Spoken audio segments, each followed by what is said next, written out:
Welcome back, y'all. This is Walk Through Life. This is going to be episode 9. And I can't lie, I missed you guys. I know I said I'd be uploading every day, but, life kind of happens. I got sick over the weekend and shit like that. So, and, that's not all either. A lot of it's just been a job search for me. So I've been a bit busy. And I'm just happy to be back, and I'm really happy to have my buddy MattyMac join the conversation again. What's good, Matt? What up? How you living, Ali? Shit. Well, Yeah, we're good. No, it's all good, actually. I don't think it really matters at a certain point. People know. I say it's a stage name everywhere. Um, yeah, this is your host, Ali Ivanov, if you didn't know already, right? So we're trying to get to there's no specific goals with the podcast as far as how many episodes we want to reach. Honestly, a goal of mine is just to always keep it continuing, probably for my whole life, at least like a good 10, 20 years just to show growth, like personal growth and stuff like that, professional growth, and be able to document things, as well as being able to give the best advice that we can to people through our own lived experiences and stuff like that. Just trying to share some wisdom through gaining wisdom first. But yeah, in case you guys forgot who I have here, this is MattyMac on streaming services. He also goes by Mob on a second account, all caps MAWB.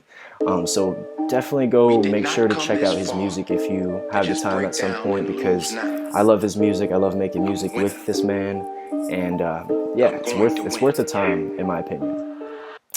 I would Um, say so. Shit, and I'm down on monthly listeners, so y'all better check it out if you can. yeah, definitely.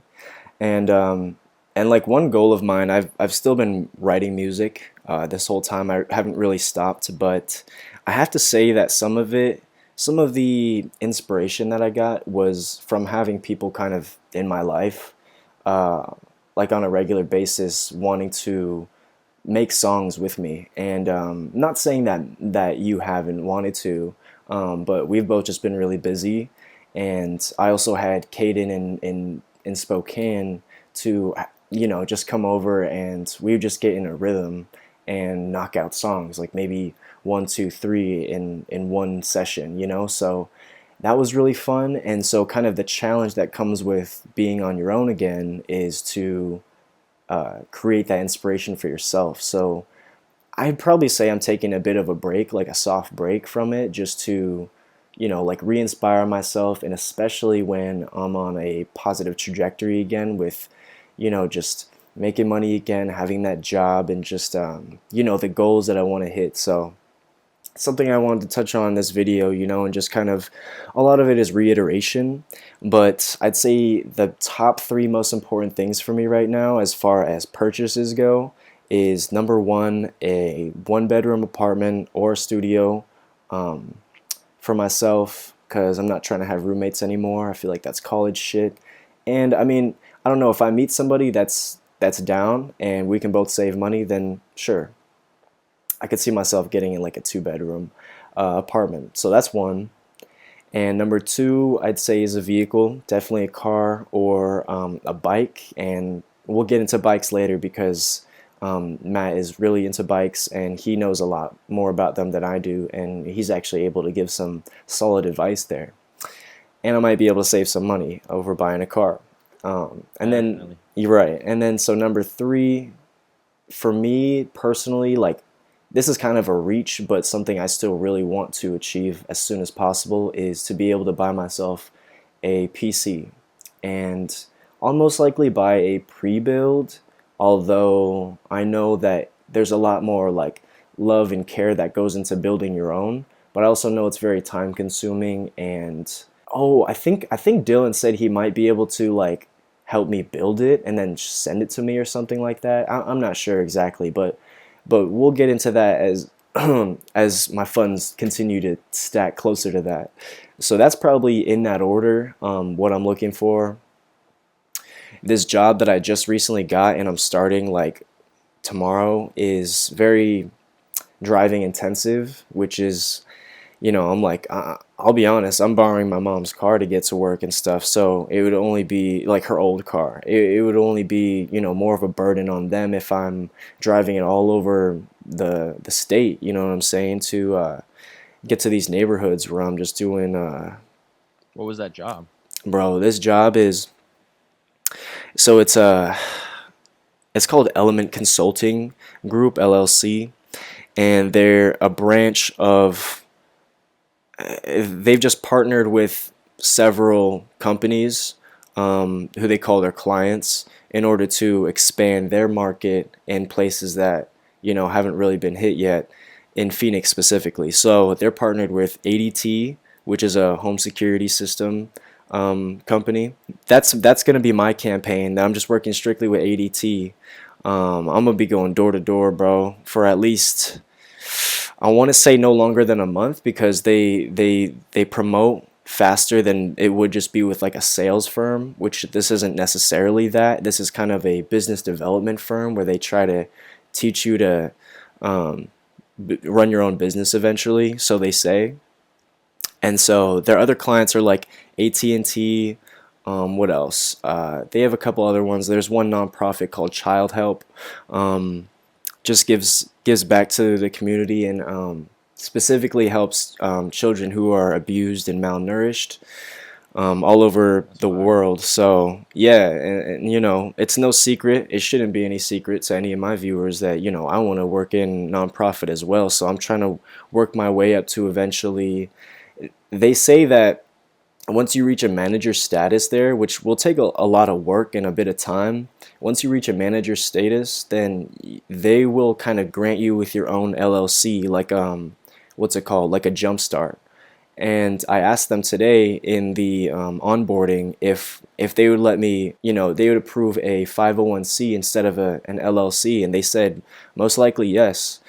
So that will help me kick off the $1 foundation, which I really want to do. If you guys don't know what the $1 foundation is, man, I've made a few videos about it now. I encourage you guys to check it out. For anybody that's watching, man, right now, currently, one of my best friends is helping me create this website, and the goals that we're trying to hit right now is just to set some benchmark, project goals on things that are actually achievable with a small startup like this. So if you guys have any ideas or like things around you in your communities that you feel like could be attended to that aren't currently, definitely feel free to leave a comment, send me an email. In one of my other videos too, I dropped my email, so you guys have access to that as well. Just check out, I think it's like ODF updates and more. That's like the title of the video. So that's kind of all the information you need there in that video. And I'm always open to questions. Like to this point today, besides a couple of videos, I've barely gotten any comments on any of these videos. So like, and that's okay, but I just want to always remind my viewers that the door is open. You know what I'm saying? Um, Always. yeah, so there's that. And so yeah, bro. So those are my top three goals of like what I want to buy for myself. And then I wanted to kind of pass that question to you in more of like a broad term, like what are your general goals? Maybe let's say like for the end of the by the end of the year or something. Shit, by the end of the year, I'd like to have a decent cushion in my savings account. Hell yeah. That'd be awesome. I would like to get back on track with the music because I've taken a little hiatus, getting to familiarize myself with my office and my work and stuff. I've kind of put more time into that, and then the motorcycles. I got like three motorcycles that I've been diving into, and it takes a lot of fucking brain power to know engines and shit, which I'm learning.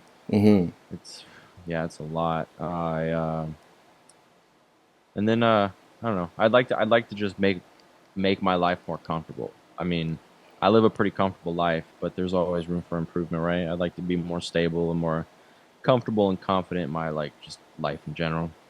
True, true. That's a good goal to have. I'd say probably the same for me. That applies to me too.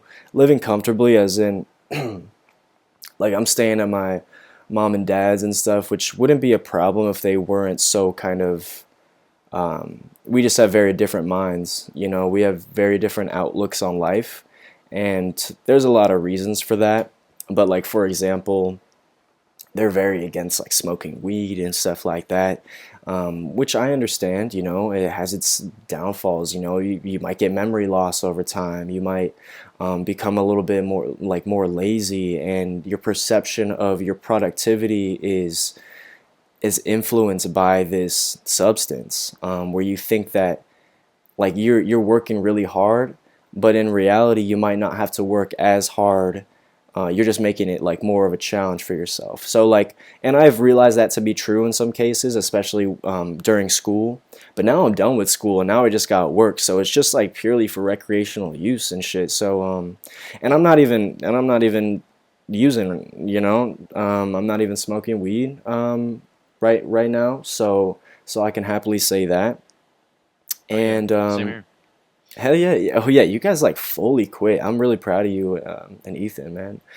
And Dylan, he had gone for a few weeks as well. He was trying to go for a full month ski. Um, I'm pretty sure he made it most of the way, but like life happens. It can be hard to go cold turkey on multiple things at once, right? Um, Definitely. yeah, so Nicotine's been the hardest one for me. Like I don't have a vape currently, but like I'll go hit my mom's or a friend's or whenever a vape's available, I'm like, yeah, give me that shit. And I wish I had the self control to just be like, no, I'm chilling. yeah, I mean, because I think also like drinking is such an accepted part of society, American society, well, pretty much all societies at this point, that, they've just curated like the best like chemical concoctions to go to pair well with like other substances. So it's really just like a partner drug. I find no fulfillment anymore in just smoking a vape by itself. I find that more of like a dependency and something I want to fix within myself to get to a point where I only want to hit vapes if I'm like fucking wasted. You know what I'm saying? Definitely. Yeah, When you're drunk it feels nicer. That's a fact. right. So okay, that's good. Yeah, those are great goals, man. So are you comfortable with telling them kind of like where you're at in like your bike collection and kind of like where you kind of hope to aspire to go from there? For sure. I got a pretty sweet brand new Kawasaki Ninja that is like my daily driver. My dad just gave me a fucking 23 year old dirt bike that I finally just got started today, actually.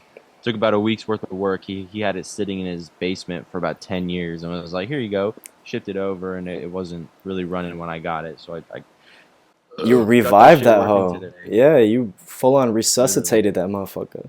It's back to life. I'm just waiting on an air filter now before I can like go rip it up. But I got it running without the air filter. Damn. The air filter was literally degrading, like to the touch. Like when I touched it, it just disintegrated. It was fucking Oh, disgusting. shit. And then I got a Harley Davidson, which I'm planning on turning into a apocalyptic chopper. Very excited about that one. That's after I get the dirt bike fully squared away. I'm gonna start working on that one. I got to do a carb rebuild or just get a new carb, and then I got to work on some timing, like the timing belt and shit. Because it does a little bit of backfiring, but it's not running terrible. Like if I wanted to go start it right now, I could start it and it would run and it would get me from point A to point B for sure. So there's not a whole lot of work that goes into it. It's mainly cosmetic. I plan on like welding a sissy bar onto it. I'm gonna go get a new back fender because I kind of fucked up the electrical work on mine. I had it working good, and then I got too big of a back tire, so the back tire like rubbed against the wires that were hanging from the rear fender, and fucking just destroyed them. And then I'm gonna add a smaller gas tank. I'm gonna patina the fenders and the gas tank to make it look like Mad Max. I'm gonna weld on a hatchet, like a hatchet bar on the front fork, so that I can like carry a hatchet on the bike. Like I'm gonna like have a hatchet strapped to the front fork of the bike. It's gonna be fucking sick. And then about 10-inch ape hangers, and that's pretty much it. And then just like cosmetic shit, like threaded cables and shit like that.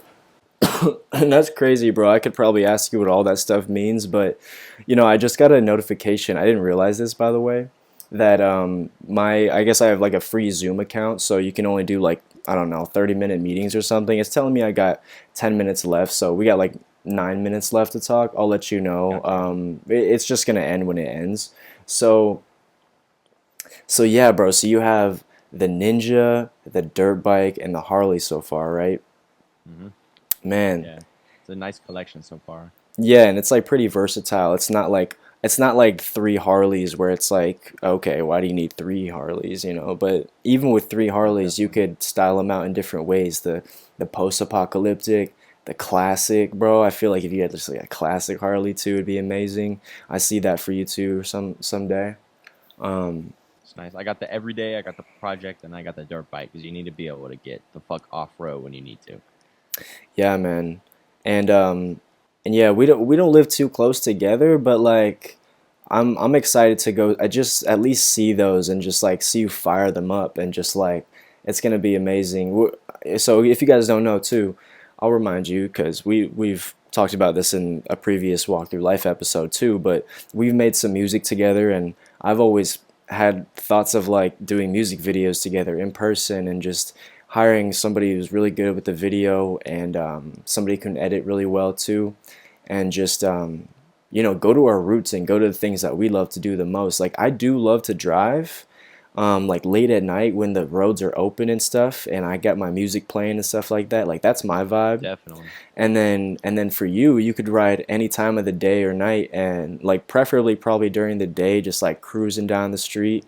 You probably got like your music too and stuff, and just like you got your backpack with a 30 rack in the back. You know what I'm saying? Like it's It's been done. I've done that shit. right, right. And so like, I love to capture that stuff too. You gotta come down here and come up to Camelback Mountain too. Like you could bring it up there, take some sick photos as well. Definitely. That'd be fun. Another fun thing we've done kind of as a group, we have a third friend who you guys haven't met yet, but you might eventually, because maybe he'll be down to join an episode of this at some point. But we've gone Salt River tubing, which has been super fun, like a super nice, like kind of escape from anything, and it's a way to enjoy the heat out here while it's 115 to 120, you know what I mean? Only getting hotter too. Shit gets hotter every fucking year. Oh man, yeah, yeah, 100%. Like, so Dill's from around here too. Like growing up and stuff. Dylan, I'm sorry by the way. I don't want to out you on anything, but it's just like we're all homies, right? Um, but now he's in the Pacific Northwest where he can kind of just escape all of that because he was honestly like, yeah, I just don't really fuck with the heat. I'm pretty sure he was saying that. And I'm like, I totally hear you on that. But like coming back here after spending 4 years in Spokane, I was so happy to be back in the heat. Like I've loved it a lot. You can't spend too much time outside without like jumping in the pool or coming in taking a cold shower and shit. But those times that you get outside, like I'm already like more tan than I was. It's hard to tell with the light, right? Yeah, yeah, you can tell. I'm definitely more tan than I was, like even a month, 2 months ago. So there's that, and it's just I feel a happiness when the sun's out with clear skies, and then sometimes you'll go out and you'll feel a nice breeze too. You could just take a walk, take your dogs for a walk and shit. So there's definitely ways to enjoy a climate You like appreciate the this. nice days a lot more when you're living somewhere where the nice days are unbearable for most people. Yeah, yeah. When those purely breezy days that like it'll feel like 90 tops when it can still be like 110. Those are very rare, but yeah, yeah. It's just a reminder to enjoy those and appreciate those. Um, yeah, definitely, man. Let me check real quick how we're doing on time. We still got 4 minutes, so we're good on that. Now, what do you think? What do you think? Is there anything else that's kind of pressing for you? Cause I could just ramble. You know what I'm saying? Shit, not necessarily pressing, but I just learned a bunch of differences between four stroke and two stroke engines. I doubt we want to get into that shit right now on stream, but I don't fuck. mind, bro. I mean, like teach me. I don't care. Two strokes are just like old school. They're not making a lot of nowadays just because they don't necessarily maintain the longest. Like they have a certain amount of time that you can ride them before they just go bad and you got to rebuild the lower and the upper end of the engine. Four strokes are definitely easier to maintain and last a lot longer, but like nothing's faster than a two stroke. Like my dirt bike would beat the fuck out of my Harley or my KTM or my Harley or my Kawasaki for 0 to 60 any day of the week, just because of how fast the piston fires. Like so, pretty much it comes down to rotations. So a four-stroke engine, you need four rotations of the cylinder, and that makes the piston fire. For a Hmm. two-stroke engine, for every rotation, pretty much, uh, the piston fires. So it's like you get combustion for every fucking rotation of the cylinder. So it's like boom, boom, boom, boom, and then Hmm. on a four cylinder or on a four stroke, it's boom, done, boom, done, boom, done. You know what I'm saying? So it's super fucking cool, and two strokes are a lot easier to work on too. Like not maintenance wise, because you can't really like maintain it. Like you don't like change the oil or nothing on a two stroke. You just kind of like add oil and shit in. Uh, from what I know, and it's a lot easier to work on if you got to take it apart and fucking put it back together. Like you could rebuild the top end of the engine on a two stroke a hell of a lot easier than you could on a four stroke, just because there's like three less fucking things. You don't have like timing belts. You don't have like I'm kind of spacing on what they're called, but there's a lot less mechanics in a two stroke. So if you're looking at bikes, which I Interesting. definitely recommend you getting a bike. Yeah. So like, so hearing that, then, so would it be crazy if I get like a dirt bike to take to work then? Not at all. You could get a dirt bike, put some lights on it, and it's street legal. Street legal? Okay, that was gonna be my follow up. Like, as long as it's street legal, that would be pretty fucking sick. Pretty Um, sick. cause the only thing I couldn't do is like my current job on it because we do like partner like sales and shit, and we got to bring like a bunch of like equipment with us to give out basically for free. But to get to and from work, that would be tight, and just like to get around and so Keep in okay, mind, there's no keys too. Like on my dirt bike, there's no keys. It's just a kickstart. So anyone that knows how to start a dirt bike could come up and fucking take that shit if you don't got like a nice bike lock on the wheel or something. And even then, if they start it and try to ride it with that bike lock on there, they're gonna fuck some shit up. Um, yeah, so you're and definitely gonna want something with a key or with some sort of like bypass so that no one can just, not anyone can just come up and try to ride off with it. yeah, and so like, have you looked into kind of like in case that your dad's dirt bike didn't work and you had to buy a new one, like, or a used one, have you looked kind of into prices where you could give me like kind of an estimate on like what I'm looking to spend on a dirt bike? If you have like 2 grand, you could buy a really nice 2 grand? 2 grand. Like a brand new one, I'm saying. Let's say a brand new one. Okay. Okay, For brand new, you're okay. looking at like 6, 7 thousand probably. But still under 10. That's fucking good. My brand new Ninja, my Kawasaki Ninja, was under 10 grand. I think 8,400 out the door. It's brand new, ABS, keyless ignition, 451 cc engine. Uh, yeah, like that shit's clean as fuck, and it came out to under 10 grand. So, and then that one, the Ninja, is that one a four cylinder or is that a four punch or a two punch? That one's neither. Oh. Is it a oh don't tell me my shit ended.